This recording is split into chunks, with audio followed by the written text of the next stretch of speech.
बेटा अपना जो नेक्स्ट टॉपिक है वो है सेक्सुअल रिप्रोडक्शन। क्या है? Sexual reproduction. आज हम लोग इस टॉपिक के बारे में डिस्कस करेंगे। इससे पहले वाले लेक्चर्स में हम लोगों ने पढ़ा था ए सेक्सुअल रिप्रोडक्शंस के बारे में, जिसमें हम लोगों ने क्या क्या पढ़ा था बेटा? ए सेक्सुअल रिप्रोडक्शन में सिंगल पेरेंट की नीड होती है, जिसमें हम लोगों ने पढ़ा था fragmentation, regeneration, spore formation, tissue culture, any vegetative propagation, budding, fission, multiple budding, multiple fission, ये सारी चीजें पढ़ी थी। तो हम लोग स्टार्ट करने जा रहे हैं क्या? क्या? Sexual reproduction. क्या पढ़ने जा रहे हैं? सेक्सुअल रिप्रोडक्शन क्या होता है? तो सेक्सुअल रिप्रोडक्शन में टू पेरेंट्स की नीड होती है। सबसे पहली चीज, कितने पेरेंट्स की नीड होगी इसमें? सबसे बड़ा डिफरेंस टू पेरेंट्स की।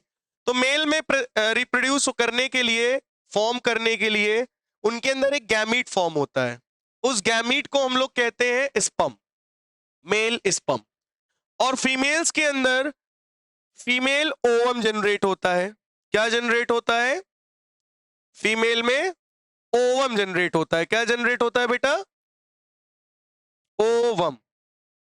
ठीक है। तो स्पर्म में दरअसल न्यूक्लियस होता है, और इसी न्यूक्लियस के अंदर इस मेल की पूरी कैरेक्टरिस्टिक्स यानी डीएनए जो जेनेटिक मटेरियल है, जो इसकी पूरी जेनेटिक इंफॉर्मेशन है, वो पूरे इसके न्यूक्लियस में प्रेजेंट होती है। और जो फीमेल के पूरे कैरेक्टर्स होते हैं वो इसके ओवम के न्यूक्लियस में प्रेजेंट होते हैं। तो स्पर्म जो होता है बेटा ये मोटाइल होता है, और ओवम जो होता है ये नॉन मोटाइल होता है। क्या होता है? मतलब ये मूव नहीं करता, ये मूव करके कहीं नहीं जाएगा। ये ओवरी से निकल के आएगा, फैलोपियन ट्यूब में बैठा रहेगा। आएगा कौन? स्पर्म। और स्पर्म मूव कर पाता है केवल और केवल अपनी टेल की वजह से। किसकी वजह से? टेल की वजह से ही वो मूव कर पाता है। वो भी कैसा मीडियम होना चाहिए? लिक्विड मीडियम में। कैसे मीडियम में? हल्का सा लिक्विड मीडियम में होगा। और जब स्पर्म और ओवम मिलते हैं तो क्या फॉर्म होता है? जाइगोट। तो एक बात याद रखना, ओवम एक ही रिलीज होता है। ओवम एक ही रिलीज होता है। स्पर्म मिलियंस में रिलीज होते हैं, मिलियंस ऑफ स्पर्म रिलीज होते हैं। लेकिन जो मिलियंस ऑफ स्पर्म रिलीज हुए हैं उसमें सारे स्पर्म डिजायरेबल नहीं रहते। उसमें दरअसल रेस होती है, कौन पहले पहुंच पाता है। जो ज्यादा डिजायरेबल होगा, स्ट्रांग होगा, वही पहुंच पाएगा ओवम तक, और जो नहीं पहुंच पाएगा वो पीछे ही सारे रह जाएंगे। तो निकलते तो मिलियंस ऑफ स्पर्म है, लेकिन पहुंचता कोई एक है। पहुंचता कोई एक है, और एक ही स्पर्म केवल जाइगोट ओवम के साथ फ्यूज करता है। केवल एक सिंगल स्पर्म ही फ्यूज करता है ओवम के साथ। तो जाते तो मिलियंस में है, फ्यूज केवल एक ही कर पाता है।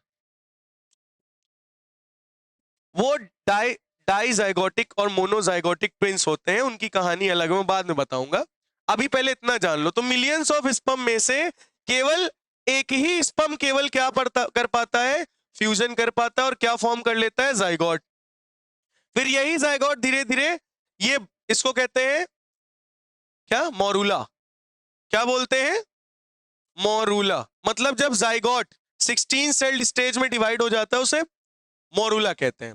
फिर ये एम्ब्रियो धीरे धीरे धीरे धीरे किस में कन्वर्ट हो जाता है? फॉर्म हो जाता है न्यूबॉर्न बेबी में। सेम इसी तरीके से प्लांट्स की अगर बात करें तो प्लांट्स के अंदर दो पार्ट होते हैं। एक होता है पिस्टिल, यानी इसको कार्पेल कहते हैं, और एक पार्ट होता है स्टेमेन, यानी मेल पार्ट। स्टेमेन में ऊपर क्या प्रेजेंट होता है? एंथर। एंथर में क्या प्रेजेंट होते हैं? पॉलन ग्रेन्स, जो कि मेल गैमीट होते हैं। और पिस्टिल में क्या अंदर प्रेजेंट होता है? एग। तो ये पॉलन ग्रेन निकलता है और जाकर बैठता है कहां पर? स्टिग्मा पर स्टिक हो जाता है। और जैसे ही पॉलन ग्रेन बैठता है वो एक केमिकल रिलीज करता है, जिसकी वजह से पॉलन ट्यूब ग्रो करती है। और वो पॉलन ट्यूब जाके कहां से अटैच हो जाती है? ओव्यूल से। तो पहुंच जाता है हमारा स्पर्म कहां पे? ओव्यूल में। ओव्यूल में फ्यूज करके फर्टिलाइज होके क्या फॉर्म कर लेता है? जाइगोट। और वही जाइगोट धीरे धीरे एग बन क्या किस में कन्वर्ट हो जाता है?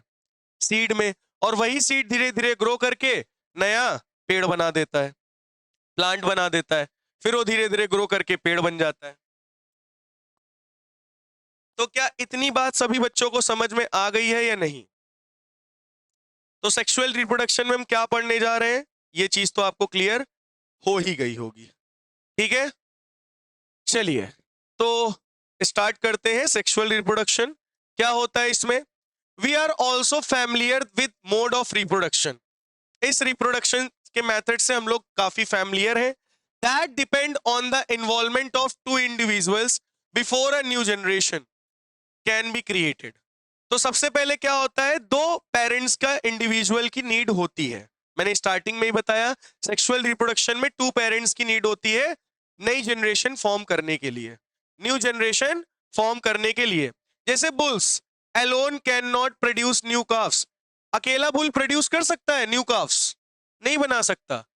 नॉर कैन हेंस, मुर्गियां अंडे प्रोड्यूस, चिक्स प्रोड्यूस कर सकती हैं अकेले? नहीं प्रोड्यूस कर सकती हैं, उसके लिए दूसरे पेरेंट की नीड होगी। In such cases both sexes males and females are needed to produce new generation. इसी तरह से अगर हमें रिप्रोडक्शन करना है तो हमें दो पेरेंट्स की नीड होगी ही होगी, यानी एक मेल और एक फीमेल, तभी हम न्यू जनरेशंस का फॉर्मेशन कर सकते हैं, अन्यथा न्यू जनरेशन फॉर्म नहीं होगी। ठीक है, तो सेक्सुअल रिप्रोडक्शन होता क्या है? क्या होता है? ऐसा रिप्रोडक्शन जिसमें न्यू ऑर्गेनिज्म फॉर्म होता है by the combination of genetic information of two parents. दो इंडिविजुअल डिफरेंट सेक्सेस के होंगे और उन दोनों का कैरेक्टर उस बेबी में होगा, जो नया ऑर्गेनिज्म बनेगा। तो वो नई जनरेशन हुई ना, न्यू कैरेक्टर्स के साथ, क्योंकि उसके अंदर दो लोगों के एक ही साथ कैरेक्टर हैं। समझ में आ रही बात? तो न्यू जनरेशन हमेशा मॉडिफाइड होता है पुरानी वाली जनरेशन से। आप देख भी सकते हो, न्यू जनरेशन हमेशा क्या होती है? मॉडिफाइड होती है हमेशा, क्योंकि इसमें तगड़े से वेरिएशन होता है। हम लोग में, मुर्गियों में, चाहे जो ले लो, सेक्सुअल रिप्रोडक्शन में वेरिएशन अच्छा खासा होता है। बात समझ में आ गई? क्लियर हो गई इतनी बात? लिखना है इसको, नोट्स भेजे हुए हैं, लिखना है, लिख लो। आगे बढ़ते हैं फिर हम लोग नेक्स्ट टॉपिक की ओर।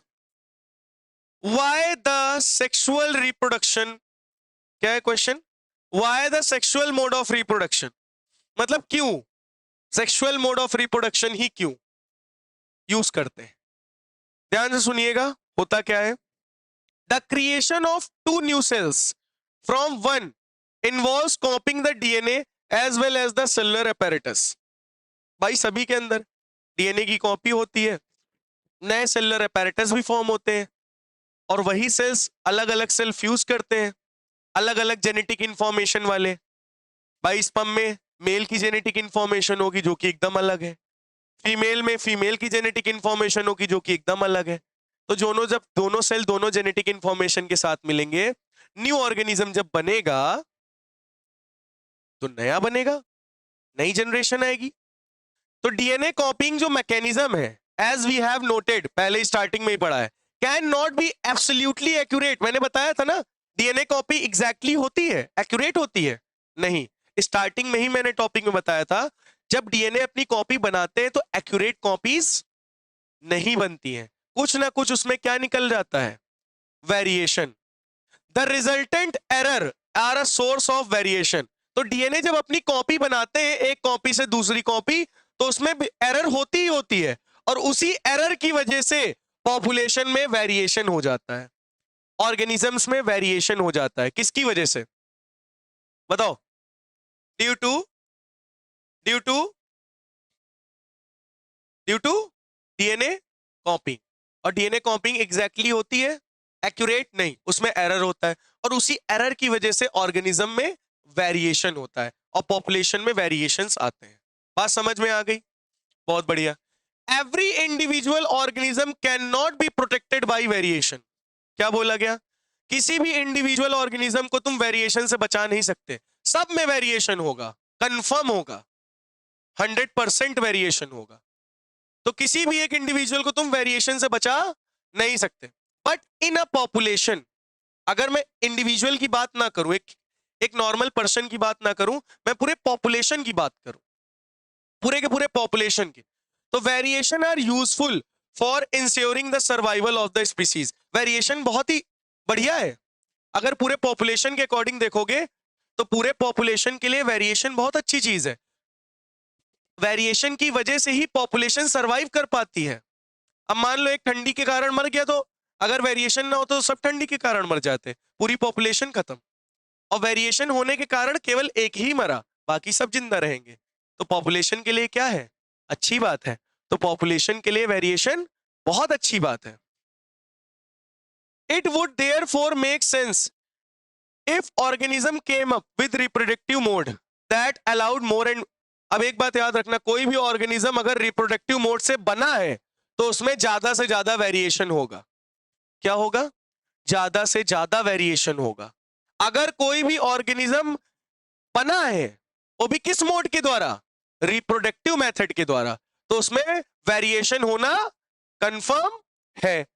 While DNA copying mechanism are not absolutely accurate, they are precise enough to make generation of variation fairly slow process। और आपको पता है डीएनए जब कॉपिंग होती है तो एक्यूरेट तो नहीं, प्रिसाइज होता है। प्रिसाइज का मतलब समझते हो? लगभग सेम होता है, लगभग सेम होता है। एरर तो होता ही है, तो एरर का मतलब बहुत थोड़ा सा एरर होगा। एरर का मतलब थोड़ा सा एरर होगा, वैल्यूज तो प्रिसाइज होंगी ना उसकी, मतलब लगभग तो सिमिलर होगा ना, थोड़ा बहुत चेंज होगा। अगर डीएनए कॉपिंग में थोड़ा बहुत एरर आ रहा है तो वेरिएशन भी थोड़ा बहुत होगा। तो इसीलिए जो वेरिएशन की प्रोसेस होती है बहुत ही स्लो है। पहले हम लोग क्या थे? एप्स। आज की जनरेशन में ह्यूमंस फॉर्म हो गए। इतना बड़ा वेरिएशन दिखा आपको? ऐसे ही नहीं दिख गया कि डायरेक्टली उनसे हम ये बन गए हैं। इतना बड़ा वेरिएशन तो नहीं हुआ ना, धीरे धीरे वेरिएशन हुआ है। सालों लग गए हैं, 100 साल, करोड़ों साल, करोड़ों नहीं कह सकते, ज्यादा हो जाएगा, मिलियंस ऑफ ईयर्स लग गए हैं। और मिलियंस ऑफ ईयर्स के बाद धीरे धीरे generation by generation by generation variation होता गया और वो एक्यूमुलेट होता गया। आज की डेट में हम लोग आज ये हैं। बात समझ में आई? तो एक वेरिएशन जो होता है बहुत ही स्लो प्रोसेस है, बहुत ही ज्यादा स्लो प्रोसेस है और बहुत धीरे धीरे होता है। हर 100 साल में नई जनरेशन आ गई। 100 साल क्या, 70, 80, 60 ऐसे में आ जाता है। ठीक है। If the DNA copying mechanism were to be less accurate, many of the resultant DNA copies would not be able to work with the cellular apparatus। ये तो बता ही चुके थे। अगर डीएनए कॉपिंग एक्यूरेट नहीं होती है तो वो डीएनए कॉपी जो हुआ है, अगर वो एक्यूरेट नहीं हुआ है, एकदम एक्यूरेट, एकदम का मतलब थोड़ा बहुत एरर चलेगा, ये नहीं कि एकदम ही अलग हो। अगर एकदम ही अलग हुआ तो सेल के साथ वर्क नहीं कर पाएगा और सेल काम नहीं करेगा, और सेल काम नहीं करेगा, सेल मर जाएगा, सेल मर जाएगा, पूरा ऑर्गेनिज्म मर जाएगा। बताया था ना, डीएनए अगर लेस एक्यूरेट कॉपी नहीं बनाता है, लेस एक्यूरेट कॉपी नहीं बनाता, तो वो सेल के अपैरेटस के साथ काम नहीं कर पाएगा और सेल क्या हो जाएगा? डाई। सेल क्या हो जाएगा? डाई। बात समझ में आई? कुछ लिखना है इसमें आप लोगों को? तो इसमें क्या समझ में आया ओवरऑल? कि डीएनए कॉपी बनाता है, प्रिसाइज होती है बट एक्यूरेट नहीं होती, हल्का फुल्का एरर होता है, उसी एरर की वजह से वेरिएशन आता है और ये वेरिएशन की प्रोसेस बहुत ज्यादा स्लो है। यही वेरिएशन मिलियंस ऑफ ईयर्स में जुड़ जुड़कर इवोल्यूशन लाता है। इवोल्यूशन, इवोल्यूशन समझते हो ना? धीरे धीरे जो चेंजेस आते हैं और आदमी एकदम अचानक से चेंज होकर नया मिल जाता है, इसे क्या कहते हैं? इवोल्यूशन। आगे बढ़ते हैं। Each new variation, each new variation is made in DNA copy. और जितनी बार डीएनए कॉपी होती है हर बार कोई नया नया वेरिएशन हो जाता है, हर बार कोई ना कोई नया वेरिएशन। तुमने अच्छा पहले जमाने में देखी होगी फेसबुक पे या फिर व्हाट्सएप पे फोटोज आती थी जिसमें बच्चे के 4 हाथ होते थे या सूंड निकल आती थी बच्चे के। देखा है ना, गणेश जी बना देते थे। देखा है कि नहीं देखा ऐसा? ये किसकी वजह से वेरिएशन हुआ? डीएनए चेंज होने की वजह से। डीएनए चेंज होने की वजह से फिजिकल फीचर भी पूरे क्या हो जाते हैं? बदल जाते हैं। है? होता है ऐसा? हाँ हाँ, हो तो रहा है वेरिएशन हम लोग के अंदर। पहले हम लोग क्या थे और धीरे धीरे क्या होते चले जा रहे हैं। पहले के लोगों का शेप देखा है चेहरे का? ये आगे ये पीछे, देखा है कि नहीं उनका स्केलेटन? जॉलाइन वॉलाइन जो अभी बोलते हैं सब कुछ नहीं था। ये आगे अभी भी देखो कुछ लोग फेस ये होता है और उसका ऑपरेशन करा के अंदर कराते हैं, यहाँ की हड्डी कटवाते हैं जॉ की, देखो कि नहीं? तो ये स्केलेटन का स्ट्रक्चर भी तो चेंज हो रहा है। नहीं नहीं उसका नहीं होता। तो बेटा ये ये जो फेस का होता है ना, ये पहले देखो फेस का स्केलेटन का सबका शेप स्ट्रक्चर थोड़ा सा डिफरेंट था। आज की डेट में देखो सब चेंज हो रहा है मॉडर्न जमाने की तरह, है ना? मतलब कह सकते हो किसी का चपटा, किसी का गोल, किसी का चौकोर, इस तरह से हो रहा है, किसी का लंबा किसी का छोटा चेहरा, है ना? तो कहने का मतलब है thus two different individual in a population would have quite different patterns have accumulate variation. तो मैंने क्या बताया, ध्यान से सुनना। हर न्यू वेरिएशन किसकी वजह से होती है? डीएनए कॉपी की वजह से। डीएनए कॉपी नहीं होता सही से, उसी की वजह से वेरिएशन होती है, और वही variation generation by generation accumulate, accumulate का मतलब होता है इकट्ठा होती जाती है, और आने वाली कुछ जनरेशन्स के बाद वो हमें दिखती है कि हाँ ये वेरिएशन हो रहा है। और मैंने वेरिएशन आपको दिखाया था, जैसे आंखों का कलर चेंज हो जाता है, बालों का कलर चेंज हो जाता है, कोई टंग रोल कर पाता है, कोई टंग रोल नहीं कर पाता है ना? किसी का चिन्ह एप्पल होता है तो किसी का चिन्ह बनाना होता है, ऐसा इनका कहना था। ठीक है, तो टू डिफरेंट इंडिविजुअल जो होते हैं पॉपुलेशन के, वो डिफरेंट पैटर्न में एक्यूमुलेट करते हैं वेरिएशन। अब जैसे मान लो एक नाइजीरिया का बंदा उठा लिया, नाइजीरिया मतलब एकदम ब्लैक, है ना? और एक हमने अमेरिका का उठा लिया कोई भी, अब दोनों के बीच में क्रॉस कराया, बेबी प्रोड्यूस हुआ। अब दोनों डिफरेंट फीचर के थे, सोचो उसके ऊपर उसका बॉडी कैरेक्टरिस्टिक्स एकदम अलग, और अमेरिका का एकदम अलग। तो भाई साहब बच्चे कैसे पैदा होंगे? एक डिफरेंट जनरेशन एकदम अलग। चित चित कबरा ऐसा मत बोलो, गलत बात। कट करूंगा इसको अरे सुनो आगे। Since all of these variations are living in, तो जो भी वेरिएशन होते हैं लिविंग इंडिविजुअल्स में होते हैं, किसमें? लिविंग इंडिविजुअल्स में होते हैं। It is assured that do not have any really bad effects, और ज्यादा बैड इफेक्ट्स नहीं आते इनके, इनके ज्यादा बैड इफेक्ट्स, हाँ कभी कभी होता है अचानक से sudden changes in our DNA, उसको कहते हैं म्यूटेशंस। क्या बोलते हैं? म्यूटेशन क्या होता है? Sudden change in their DNA. अगर सडनली हमारे डीएनए में चेंज होता है तो उसको क्या बोलते हैं? म्यूटेशन। और सडन चेंज किसकी वजह से आता है? यूवी रेस की वजह से पड़ जाता है।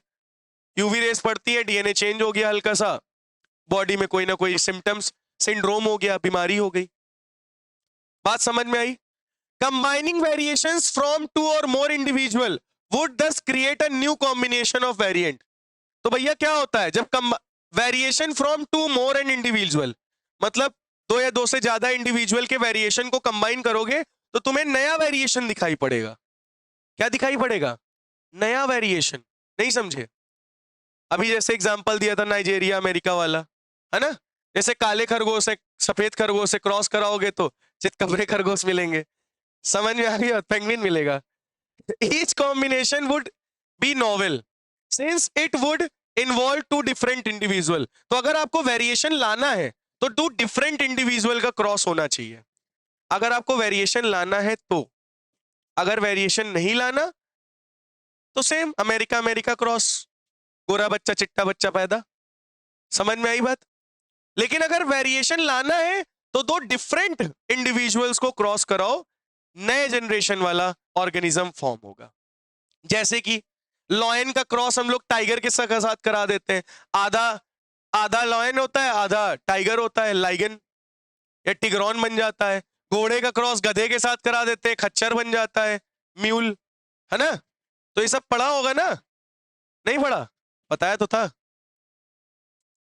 तो the sexual mode of reproduction in corporates such as a process of combining of DNA from two different individual during reproduction। तो जब भी रिप्रोडक्शन होता है तो रिप्रोडक्शन की प्रोसेस में अलग अलग टू इंडिविजुअल्स के डीएनए क्या करते हैं? क्रॉस करते हैं, और कुछ नया वेरिएशन फॉर्म करते हैं, नया ऑर्गेनिज्म फॉर्म करते हैं, ठीक है। But this creates a major difficulty, लेकिन ये बहुत ही मेजर डिफिकल्टी भी ला सकते हैं सेक्सुअल रिप्रोडक्शन में। बात समझ में आई है नहीं आई? अब क्या ला सकते हैं वो मैं भी आपको बता रहा हूं। इतनी बात समझ में आ गई? अब ध्यान से सुनना, क्या डिफिकल्टी आ सकती है? If each new generation is to be combination of DNA copies from two pre existing individual. Pre existing मतलब पुराने, जो हमारे पुराने पूर्वज थे उनसे ही तो मिलकर हम बने, उनके दोनों डीएनए के कॉम्बिनेशन से ही तो हम लोग बने। भाई तुम लोग किससे बने? हम लोग किससे बने? मम्मी पापा के कॉम्बिनेशन से, यानी मम्मी का डीएनए पापा का डीएनए मिला तब हम लोग पैदा हुए। Then each new generation will end up having twice the amount of DNA that previous generation had. तो अब जो हमारे अंदर डीएनए है वो किसका डीएनए है? दो लोगों का डीएनए हमारे अंदर है, मतलब हमारे अंदर दो दो कैरेक्टर्स प्रेजेंट हैं। अपरिचित, समझो ना। तो this is likely to mash up the control. तो ये दोनों डीएनए आए हैं, दोनों कैरेक्टर्स, तो डिफिकल्टी नहीं होगी सेलुलर अपैरेटस को कंट्रोल करने में, क्योंकि दो दो डीएनए हमको कंट्रोल कर रहे हैं। हमारे अंदर दो लोगों के डीएनए, एक मम्मी का एक पापा का, दोनों के DNA. This is likely to be mash up the control of the cellular apparatus by the DNA. तो डीएनए को सेलुलर अपैरेटस कंट्रोल करने में बहुत ही डिफिकल्टी कॉज होगी, क्योंकि दो दो डीएनए आ गए हैं। Besides if each generation double its DNA fairly soon there will be only DNA on the earth. क्या बोला जा रहा है? With no room for anything else. क्या बोला जा रहा है? Besides if each generation doubles its DNA. अब सोचो अगर हर बंदा डीएनए को डबल करता चला जा रहा है, सोचो। अच्छा, मम्मी के अंदर किसका डीएनए रहा होगा? उनके मम्मी पापा का। पापा के अंदर किसका डीएनए रहा होगा? उनके मम्मी पापा का। सोचो, generation by generation DNA double होता चला जा रहा है। डीएनए क्या होता जा रहा है? डबल। तो fairly soon there will be only DNA, तो डीएनए ही तो बचेगा केवल अर्थ पे। सोचो, हर जनरेशन में डीएनए क्या हो रहा है? डबल। तो केवल डीएनए ही डीएनए रहेगा अर्थ पे। क्यों? तुमको नहीं लगता क्या?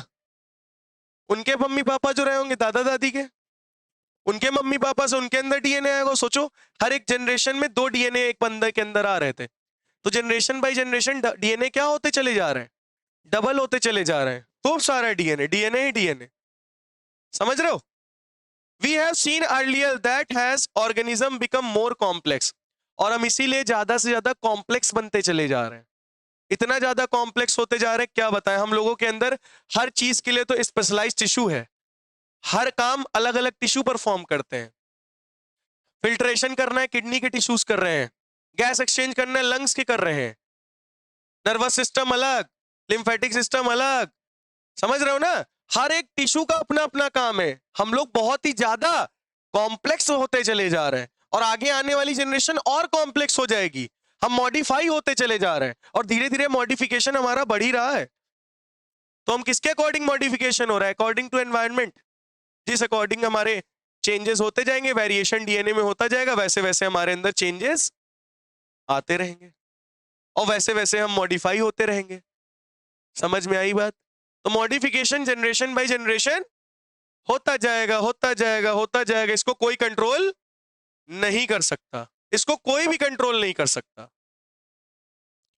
बात समझ में आ रही है या नहीं आ रही? अच्छा, जरा ध्यान से सुनना। One solution that many multicellular organism have found for the problem mentioned above is to special lineage of cell is in specialized organ which have only half the number of chromosome and half the amount of DNA as compared to the non-reproductive body cells। आपने देखा होगा हमारे जो gametes होते हैं, sperm and ovum, उसमें केवल half number of chromosome होते हैं। कितने? 23। कितने क्रोमोसोम? और हमारे बॉडी सेल्स में कितने होते हैं? फुल नंबर ऑफ क्रोमोसोम कितने? 46। कितने होते हैं? 46। ठीक है। तो मल्टी सेलुलर ऑर्गेनिज्म जितने भी हैं उन सभी के गैमीट्स में half number of chromosome present होते हैं। कितने? हाफ। और उनके जो बॉडी सेल्स होते हैं उसमें उसमें कितने होते हैं? डबल क्रोमोसोम, यानी full number of chromosome present होते हैं, एज कंपेयर टू, आप देख सकते हो, जिसमें हाफ नंबर ऑफ क्रोमोसोम होते हैं उन्हें हैप्लॉइड कहते हैं, हैप्लॉइड नंबर ऑफ क्रोमोसोम यानी एन नंबर ऑफ क्रोमोसोम, और जिनमें 2n नंबर ऑफ क्रोमोसोम होते हैं उन्हें डिप्लॉइड कहते हैं। तो ये सोमैटिक सेल्स हैं जिनमें डिप्लॉइड नंबर ऑफ क्रोमोसोम होते हैं, सोमैटिक मतलब बॉडी सेल्स, और ये हैप्लॉइड नंबर ऑफ क्रोमोसोम, ये गैमीट्स हैं। क्या है? तो ये मैटरनल और पैटर्नल दोनों क्या करते हैं? फर्टिलाइज होते हैं, तो homologous pair of chromosome combine होकर सोमैटिक सेल बनाते हैं। क्या बनाते हैं? समझ में आ गई बात? ध्यान से सुनना। Thus, when these germ cells form two individual combine during sexual reproduction to form a new generation. तो सेक्सुअल रिप्रोडक्शन के दौरान ये दोनों गैमीट्स आपस में मिलते हैं और मिलने के बाद न्यू इंडिविजुअल फॉर्म करते हैं। तो रीस्टैब्लिशमेंट होता है नंबर ऑफ क्रोमोसोम्स का और डीएनए प्रेजेंट होता है न्यू जनरेशन में। रीस्टैब्लिशमेंट का मतलब स्पर्म वाला डीएनए ओवम वाला डीएनए दोनों फ्यूज करेगा और नया डीएनए कुछ बनेगा नई इंफॉर्मेशन के साथ। तो मतलब न्यू इंडिविजुअल फॉर्म होगा, यानी न्यू जनरेशन फॉर्म होगी। क्या फॉर्म होगी? New generation. बात समझ में आई है नहीं आई? तो न्यू जनरेशन क्यों आ रही है? क्योंकि दो लोगों का डीएनए आपस में मिक्स हो रहा है, वो भी डिफरेंट कैरेक्टर्स वाले डीएनए, डिफरेंट कैरेक्टर्स वाले। लेकिन कभी कभी तुमने देखा होगा स्पर्म गया, अब स्पर्म को भी डिजायरेबल होना चाहिए। नॉन डिजायरेबल स्पर्म अगर फ्यूज कर गया गलती से, पहले तो फ्यूज कर नहीं पाता, फ्यूज कर गया तो बेबी वीक होता है। वो कहते नहीं कभी कभी बेबी बहुत ही वीक है या सही नहीं है, तो मम्मी ज्यादा सही से खाना पीना नहीं खा रही होंगी। भाई जो मम्मी लोग खाती हैं वही तो बच्चे को लगता है, जो मम्मी लोग खाती पीती हैं वही चीजें जाके बच्चे को लगती हैं। तो इसीलिए कहते हैं जब प्रेगनेंसी के टाइम में जितना हेल्दी खाओगे उतना ज्यादा बच्चा भी हेल्दी होता है पेट में। समझ में आई बात? पेट में नहीं, सॉरी, यूटेरस में। पेट में नहीं होता बच्चा, यूटेरस में होता है। ठीक है, तो पेट में बोला जाता था, पेट में नहीं, वो यूटेरस में होता है। ठीक है, अच्छा आगे बढ़ते हैं।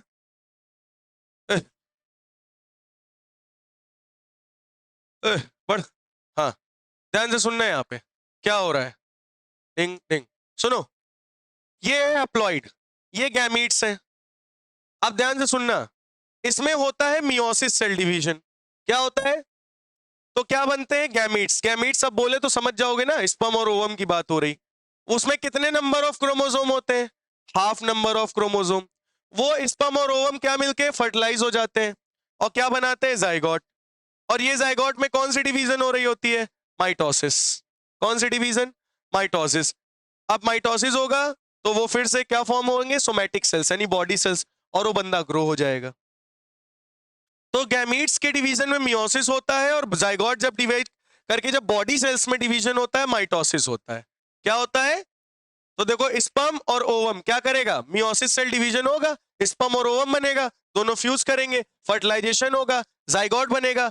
वो जाइगोट में 46 क्रोमोसोम होंगे, 23 होंगे पापा के, 23 होंगे मम्मी के। टोटल हमारे अंदर 26 क्रोमोसोम होंगे, 46 क्रोमोसोम होंगे। हमारे में फिर कौन सा डिवीजन होगा? माइटोसिस। क्यों होगा? ताकि हम ग्रो कर सके, हमारी बॉडी क्या कर सके? डेवलप कर सके। तो डेवलप करने के लिए क्या होता है? क्या होता है? माइटोसिस। तो मेल्स में होती टेस्टिस, फीमेल्स में होती ओवरीज। बात समझ में आ गई होगी? क्लियर या नहीं? तो यहां तक बात समझ में आ गई है? बहुत बढ़िया, आगे बढ़ते हैं। If the zygote is to grow and develop into an organism, अब आपको पता है जाइगोट धीरे धीरे क्या करेगा? ग्रो करेगा, करता जाएगा, ग्रो करके किस में कन्वर्ट होगा? ऑर्गेनिज्म में, जिसके पास हाईली स्पेशलाइज्ड टिश्यू होंगे, हाईली स्पेशलाइज्ड ऑर्गन्स होंगे। समझ के भाई बात? जिसके पास सफिशिएंट एनर्जी स्टोर करने के लिए, मतलब उसको क्या चाहिए? सफिशिएंट एनर्जी चाहिए उसको वर्क करने के लिए। अच्छा, हमें थोड़ी बहुत एनर्जी चाहिए होती है? बहुत ज्यादा, हमें बहुत ज्यादा एनर्जी चाहिए, और एनर्जी यूज करने के बाद भी हमें बैकअप में एनर्जी रखनी है। अब जैसे इतनी देर से हम सुबह से पढ़ा रहे हैं मान लो, अब सुबह से पढ़ाए जा रहे हैं, एनर्जी लूज हो रही ना, अब एक टाइम आएगा मेरी पूरी बॉडी की एनर्जी ही खत्म हो जाएगी, तो हम यही टे बोल जाएंगे। टे मतलब यही भी जाएंगे, बेहोश हो जाएंगे। क्यों? क्योंकि मेरी पूरी बॉडी की एनर्जी हो गई खत्म, तो अब बॉडी सेल्स के पास एनर्जी नहीं, तो वो वर्क कैसे करेंगे? तो धीरे धीरे जैसे जैसे ऑर्गन फॉर्म होते हैं, then it has to have a sufficient store of energy for doing this. तो ग्रोथ करने के लिए भी, मेरे सेल्स को डिवाइड होने के लिए भी क्या चाहिए? एनर्जी। और एक सेल, दो सेल में, हमारी बॉडी का एक सेल दो सेल में 24 घंटे लेता है बदलने में। एक सेल से दो सेल बनने में कितने घंटे लगते हैं? 23 घंटे। वो तो रेस्टिंग में ही रहता है, 23 घंटे रेस्ट में रहता है। 1 घंटे में मेन डिवीजन होता है, मेन डिवीजन 1 घंटे में होता है। एक से दो सेल बनते हैं 1 घंटे में, 23 घंटे वो रेस्ट में रहते हैं। समझ में आई बात? अच्छा, in very simple organism, simple organism की बात करें, it is seen that two germ cells are not very different from one another. जैसे सिंपल ऑर्गेनिज्म, हम लोग तो कॉम्प्लेक्स है, कॉम्प्लेक्स का मतलब बहुत सारी चीजों से मिलकर बने। सिंपल ऑर्गेनिज्म के दो जर्म सेल्स जो होंगे वो एकदम आइडेंटिकल होंगे, डिफरेंट नहीं होंगे, और में इवन भी सिमिलर, एकदम सिमिलर होंगे। But as the body design become more complex, लेकिन उनकी बॉडी डिजाइन कैसी होती है? More complex. The germ cells also specialize. तो जर्म सेल्स जैसे होंगे वैसी तुम्हारी बॉडी होगी। बात समझ में आई? जैसे आप देख सकते हो फर्टिलाइजेशन हो रहा है, जाइगोट बन रहा है, जाइगोट धीरे धीरे एम्ब्रियो में बदलेगा, एम्ब्रियो फीटस में बदलेगा, फीटस बेबी में बदलेगा। अब कुछ बच्चे कहते हैं फीटस और एम्ब्रियो ना अलग अलग है, दोनों चीजें। एम्ब्रियो के बाद ये एम्ब्रियो है, जब जाइगोट डिवाइड होता है तो एम्ब्रियो है, सेल्स डिवाइड हो रहे हैं, और जब ये बेबी फॉर्म हो जाता है स्टमक में तो बनता है फीटस। जब फीटस यानी बेबी पेट के अंदर रहता है तब उसे फीटस कहते हैं, और जब जाइगोट डिवाइड हो रहा होता है तो उसे एम्ब्रियो कहते हैं, और जब वो बेबी बाहर आ जाता है तो वो फीटस से बेबी कहलाने लगता है। समझ में आई बात? तो फर्टिलाइजेशन, और एक वर्ड यूज होता है सिनगैमी, सुना है? सिनगैमी क्या होता है? इवेंट ऑफ, इवेंट होता है। किसका event? Fusion of male and female gamete के इवेंट को कहते हैं syngamy. The fusion of male, the event of fusion of male and female gamete को क्या बोलते हैं? सिनगैमी। क्या बोलते हैं? सिनगैमी। बात समझ में आई या नहीं आई? क्या बोलते हैं? और जब फर्टिलाइज करके जाइगोट फॉर्म कर लेते तो उसे क्या बोलते हैं? फर्टिलाइजेशन। क्या बोलते हैं? फर्टिलाइजेशन। तो बेटा ये है गैमीट्स की कहानी। गैमीट्स। तो बेटा ये है मेल गैमेट। मेल गैमेट क्या होते हैं? स्पर्म। ये है male gamete. One germ cell is large and contain the food stores. ये अपने अंदर फूड भी स्टोर करके रखते हैं। अच्छा, इसके ऊपर वाली जो सबसे ऊपर वाली लेयर है इसको एक्रोजोम कहते हैं। गोल्जी बॉडीज फॉर्म करती हैं। कौन फॉर्म करता है? एक्रोजोम। ये ऊपर जो प्रेजेंट है इसको गोल्जी बॉडीज फॉर्म करती है, एक्रोजोम को। इसमें दरअसल बहुत सारे ढेरों एंजाइम प्रेजेंट होते हैं। यही जब ओवम पे जाके ऊपर चिपकता है ना, एक्रोजोम पड़ता है, एंजाइम निकलते हैं और उसकी वॉल को फाड़ देते हैं, तो अंदर फिर न्यूक्लियस एंटर करता है। क्या एंटर करता है? न्यूक्लियस। फिर ये बाहर आओगे, सेंट्रियोल्स है, और ये देखो मिड में खूब सारे माइटोकॉन्ड्रिया प्रेजेंट होते हैं। इसके नेक में क्या प्रेजेंट है? खूब सारे माइटोकॉन्ड्रिया, क्योंकि इसको मूव करने के लिए क्या चाहिए? एनर्जी। और वो एनर्जी इनको कौन देगा? माइटोकॉन्ड्रिया। और नीचे क्या होती है बेटा? ये एक्सियल फिलामेंट और ये प्लाज्मा मेम्ब्रेन से टेल बनी होती है, और यही टेल जितनी तेजी से पीछे से ऐसे से मूव करती है उतनी तेजी से आगे बढ़ते हैं। जितनी तेजी से इनकी टेल ऐसे मूव करेगी उतनी तेजी से क्या करेंगे? आगे बढ़ेंगे। बात समझ में आ गई? तो ये क्या है? Sperm cells. क्या है ये? इसी तरह से प्लांट्स में होते हैं पॉलन ग्रेन्स। क्या होते हैं बेटा? आप देख सकते हो इसमें एक जनरेटिव न्यूक्लियस होता है, एक वेजिटेटिव न्यूक्लियस होता है, एक अंदर वाली लेयर को एंटाइन कहते हैं, बाहर वाली लेयर को एक्साइन कहते हैं। क्या कहते हैं? एक्साइन। और ये है पोर। ये क्या है? पोर। बात समझ में आ गई? फीमेल गैमेट क्या होते हैं? बोलो। Germ cell containing the store food called female gamete. जो germ cell store food contain करते हैं उन्हें क्या कहते हैं? Female gamete. तो ओवम का स्ट्रक्चर आप देख सकते हो, अंदर न्यूक्लियोलस होता है, न्यूक्लियस होता है, एक्स साइटोप्लाज्म है, ये फर्स्ट पोलर बॉडी है, ये जोना पेल्यूकिडा है, ये फॉलिकल सेल्स है। तो इसको तुम नॉर्मली ओवम बोलो, अभी इतना पढ़ने की जरूरत नहीं है, वो 11th में है। ठीक है, अगर पढ़ना चाह रहे हो तो नोट कर लो। ये बाहर वाली जो लेयर है ये प्रेजेंट है, इसको फॉलिकल सेल्स कहते हैं, ये फर्स्ट पोलर बॉडी है। ये अंदर वाली लेयर को जोना पेल्यूसिडा कहते हैं। ये अंदर वाला साइटोप्लाज्म है, ये न्यूक्लियस है, इसके अंदर न्यूक्लियोलस है। बात समझ में आई है नहीं आई? क्लियर हुआ? ठीक, इतना समझ में आया? ये है प्लांट्स का।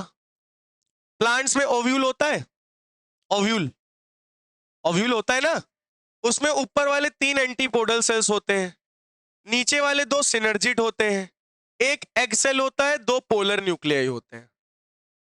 क्या होते हैं? नहीं समझे?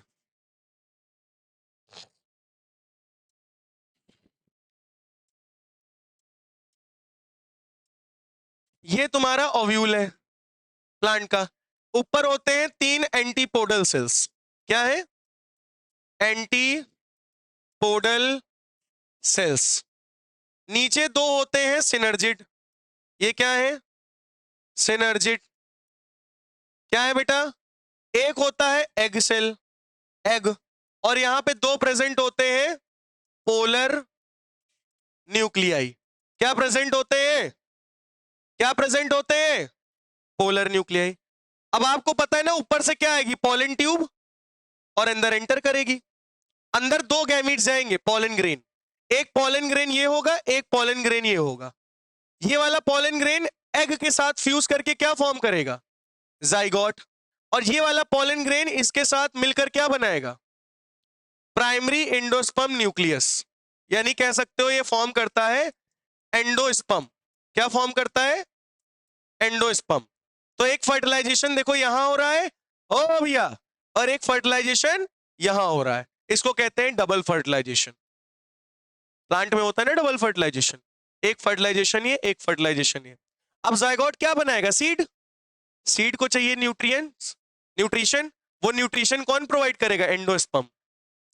एंडोस्पर्म का काम है नरिशमेंट प्रोवाइड करना। किसको? सीड को, जाइगोट को। और सिनर्जिड और एंटीपोडल सेल डीजेनरेट हो जाएंगे, इनकी कहानी खत्म हो जाएगी। बात समझ में आई? हाँ, हो सकते हैं जितने ओव्यूल उतने सीड। जैसे अमरूद में बहुत सारे ओव्यूल होते हैं, जितने ओव्यूल उतने सीड। एक ओव्यूल एक seed, 2 ovule 2 seed, 1000 ovule 1000 seed. बात समझ में आई या नहीं आई? तो बेटा सब ये मेल गैमेट, ये मेल गैमेट्स, ये फीमेल गैमेट्स। क्लियर हुआ क्या होते हैं मेल फीमेल गैमेट्स? क्लियर हुआ या नहीं? समझ में आया या नहीं आया? और एक बात याद रखना, फीमेल गैमेट मोटाइल होता है, अभी अभी मैंने बोला, और फीमेल गैमेट नॉन मोटाइल होता है। फीमेल गैमेट नॉन मोटाइल, और ये क्या होता है? मोटाइल। मोटाइल का मतलब मूवेबल। फीमेल गैमेट मूवेबल होता है और फीमेल गैमेट नॉन मूवेबल होता है। बात समझ में आ गई या नहीं? क्लियर हो गया? बहुत बढ़िया। तो नोट करना है। अब इसके बाद बेटा आता है sexual reproduction in flowering plants. क्या आता है बेटा? Sexual reproduction in flowering plants.